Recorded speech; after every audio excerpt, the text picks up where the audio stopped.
On se retrouve ici dans une pièce de médiation familiale. Donc il y a deux fauteuils.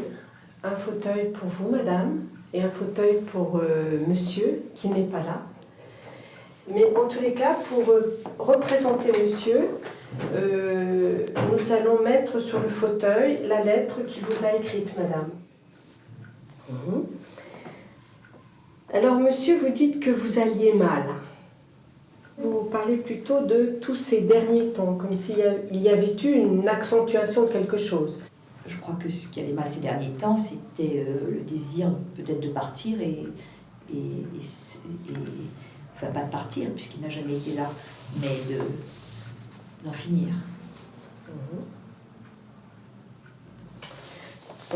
Monsieur, vous dites aussi que madame vous a posé une condition lors de votre rencontre, qui a été celle de ne plus voir les autres, vous dites.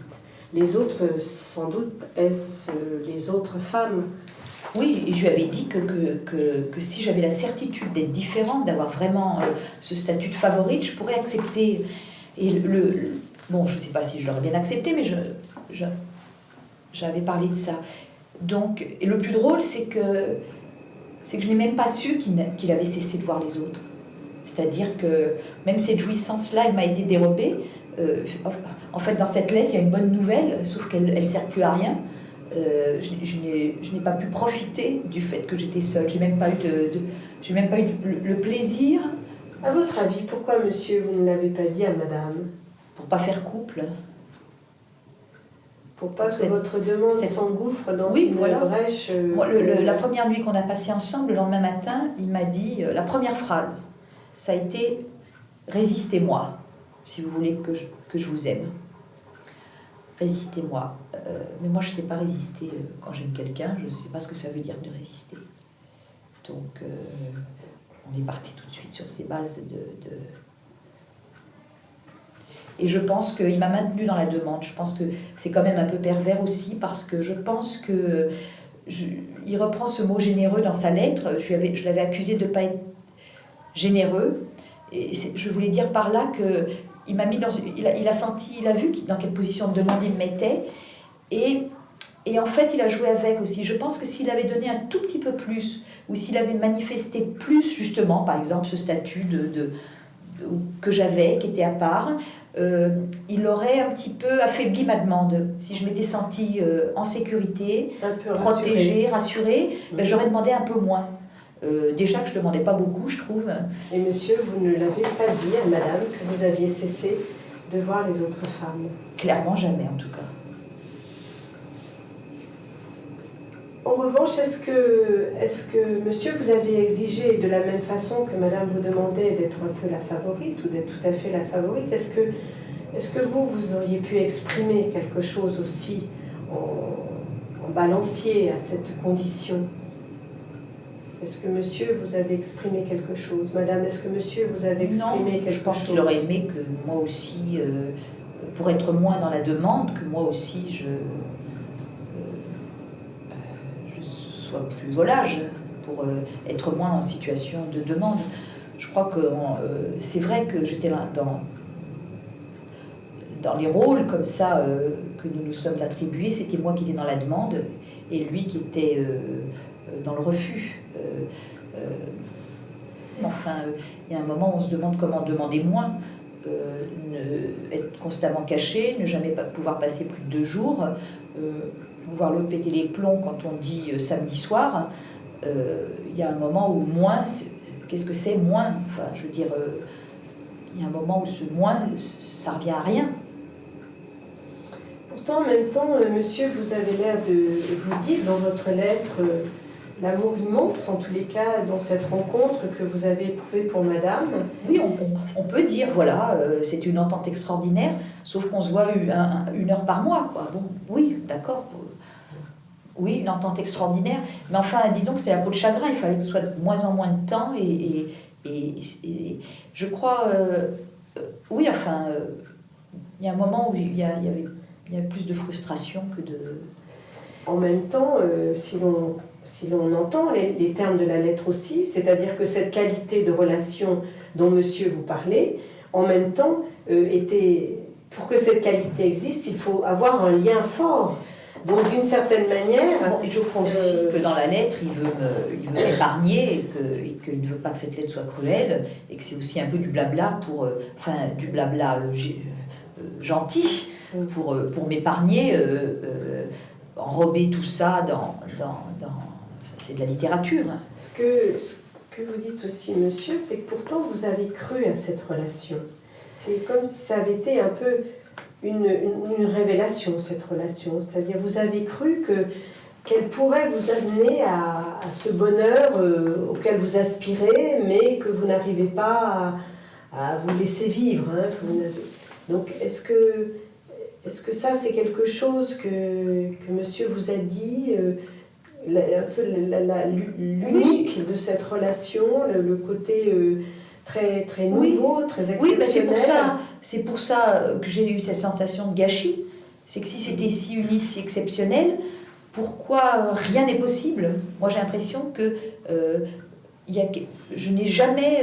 j'ai toujours été dans la crainte, c'est-à-dire que même dans la jouissance physique, sexuelle, je ne l'ai pas vraiment éprouvée, je dois dire, parce que je me disais toujours, et si c'est la dernière fois? J'ai toujours été dans la crainte que voilà, c'était la dernière fois, dès le premier jour, que je résistais pas assez, que je demandais un peu trop. Et donc, cette crainte m'a quand même ôté beaucoup de mon plaisir. J'ai jamais su... Alors, il y a quelque chose d'autre que vous dites, monsieur, c'est... Madame, dites-vous, vous a imposé que si un jour vous n'étiez plus amants ensemble, eh bien vous ne seriez plus rien ensemble. Vous dites aussi que vous ne lui avez pas imposé une telle chose et que du coup madame pouvait continuer à voir ses anciens amants comme des amis, mais que c'est quelque chose qu'elle vous refuserait à vous. On pourrait être amis. Simplement, j'ai l'impression que je ne peux pas faire le deuil de cette relation amoureuse parce que je ne l'ai pas vécue. Parce qu'elle n'a pas eu lieu. Parce qu'elle n'a pas eu lieu. Soit il faudrait que cette relation puisse se vivre, et qu'éventuellement elle débouche sur du sens pour vous, pour que du coup qu'elle puisse être transformée en amitié finalement. Ce qui n'est pas possible. Je crois que je lui ai même proposé un jour, j'ai une mauvaise mémoire, mais je crois qu'un jour je lui ai demandé, alors qu'on allait se quitter une première fois, s'il ne voulait pas qu'on vive quelque chose, quelques jours, pour pouvoir se quitter. Parce que ce qu'on a vécu, on a vécu quelque chose, hein, c'est indéniable, mais c'était pas satisfaisant sentimentalement. Pour moi. Il y avait toujours une peur. Voilà. Donc je pense que oui, cette amitié, elle sera difficile pour moi. Je suis pas prête à le revoir et à être amie. Je veux dire, Et puis oui, j'ai pas aimé cette lettre. Vous me direz, il y en a qui n'écrivent même pas. Au moins il a écrit. Il m'a pas vu. Il n'a pas essayé de me voir. Hein. Au moins a-t-il écrit.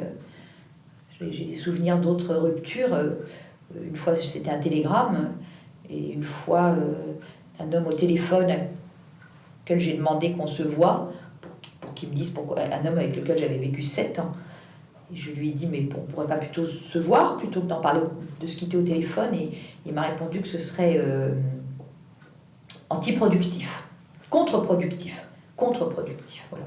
Donc, lui, au moins, il s'est fendu d'une lettre. Je le remercie. C'est mieux que rien, si je veux être positive. Et puis, c'est vrai que toutes les lettres de rupture, de toute façon, sont toujours difficiles de bien les prendre. Donc, il a tenté. Est-ce que vous croyez les mots de monsieur qui disent que jamais il ne vous oubliera, que vous resterez toujours unis, Non, ça, j'y crois c'est pas des du mots de littérature? Oui, ça, j'y crois pas du tout. J'y crois pas du tout. Non, j'y crois pas. Il y a une petite phrase à la fin de cette lettre qui est intéressante aussi, c'est « J'aurais aimé que les choses tournent autrement ». Pourquoi dites-vous cela, monsieur? Comment auriez-vous aimé que les choses tournent? En fait, dans cette lettre, on a l'impression que vous êtes un peu la victime de quelque chose, quelqu'un que vous auriez rencontré, ça aurait été une rencontre absolument fulgurante pour vous, la découverte enfin de l'amour. Et puis, à cette relation, on vous pose des conditions, des règles, etc. Et puis, vous êtes repris par une angoisse existentielle profonde. Vous croyez que, mais en fait, ça ne marche pas. Et puis, à la fin, vous dites... C'est vrai que cette lettre, elle peut se lire comme une espèce un petit peu de plainte, la plainte de quelqu'un qui n'a pas été entendu, et vous dites à la fin, eh ben, j'aurais aimé, comme si cette phrase, j'aurais aimé que les choses tournent autrement, comme si eh ben, vous n'y pouvez rien à ce qui se passe là, et que vous auriez aimé que ça se passe autrement, mais ça n'a pas pu être, et vous, malheureusement, vous n'avez pas pu faire face. Oui, c'est pour ça que, enfin, c'est aussi pour ça que j'ai pas aimé cette lettre, parce que quelle chose, son impossibilité d'aimer s'il est aimé, son impossibilité d'être généreux, de se donner, ou quelle chose. Peut-être ce qu'il veut dire, c'est qu'il aurait aimé m'aimer. Et qu'il n'a pas pu. Et qu'il n'a pas pu. Ce prenez soin de vous est fort parce que d'une certaine manière, ça veut dire prenez soin de vous parce que moi je ne prendrai pas soin de vous. Voilà, exactement. Il n'y aurait pas eu ça à la fin, il y aurait eu quelque chose de plus ouvert, j'aurais répondu, j'imagine. Mais là, bon, prenez soin de vous, ben voilà, je prends soin de moi là, du mieux que je peux, et d'ailleurs relativement bien, puisque ça a très bien marché que de rendre public cette lettre, d'en faire un objet comme ça public, puisque c'est comme ça que je l'ai ressenti. Et que ça m'a fait, bon, je veux dire, beaucoup de bien. Donc, voilà, j'ai pris soin de moi comme il m'a demandé de le faire.